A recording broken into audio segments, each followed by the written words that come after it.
the Packers look like they could be moving into that category. And to me, what we saw from Micah Parsons on Sunday shows the ceiling of this Packers team now. Jordan Love only threw for 188 yards. They were able to win without Jordan Love throwing for 300, for 350.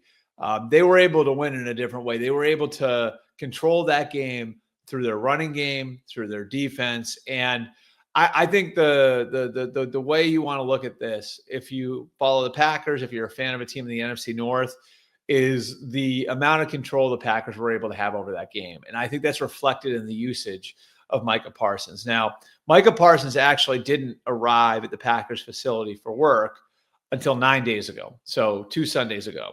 So they had 7 days to get him ready to play a game. So he came in on Players' Day off. He stayed after the other players to work with DeMarcus Covington, his defensive line coach, and Jeff Hafley, his defensive coordinator. And their plan was to feed him as much of the nickel defense as they possibly could. Jeff Hafley told me after the game on Sunday they were blown away with his football IQ, his aptitude, his ability to pick up, absorb the information they were giving him, and then apply it onto the practice field. And Hafley told me by the end of the week, he had about 50 to 70% of the Packers nickel defense down. That's an astounding number. To be able to take in that much and have your coaches in a position where they're comfortable with that amount of their calls in that important phase of the defense in less than a week's time is pretty incredible.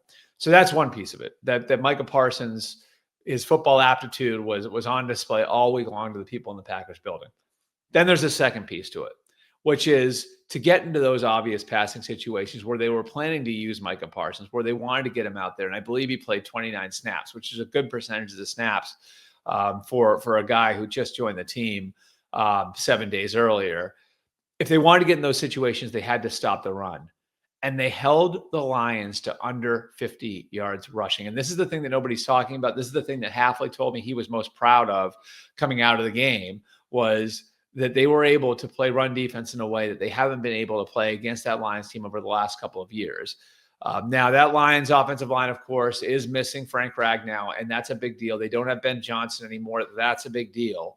But they've still got 2 of the best tackles in all of football in Taylor Decker and Penei Sewell. They still have those running backs in David Montgomery and Jahmyr Gibbs. And so for the Packers defense, which, again, when they're in their base and in those early down situations, they did not have Micah Parsons out there. That was all of those guys minus Kenny Clark from last year.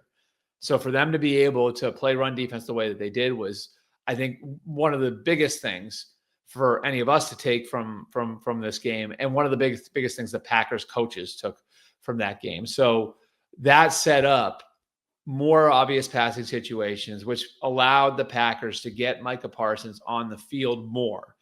And so, again, like when you piece the whole thing together, you see where the ceiling for this Packers team is starting to creep up. When Jordan Love is throwing for more than 188 yards, when Micah Parsons is playing a higher percentage of the snaps, now all of a sudden we're talking a Packers team that could be really, really, really tough by the time we get to November and December. And we talked about it this summer. For the Packers, so much of this was, we have a lot of very good players. How many of these players can become great? Well, they added a ready-made great player to the room in Micah Parsons. And the thought is maybe he's going to be able to bring some guys along with him. And you're going to see with a young offense, some of those guys progress. The Packers, I think, are a very real Super Bowl contender, or at least they look that way coming out of week 1 with a very, very convincing win over the NFC North champion Detroit Lions.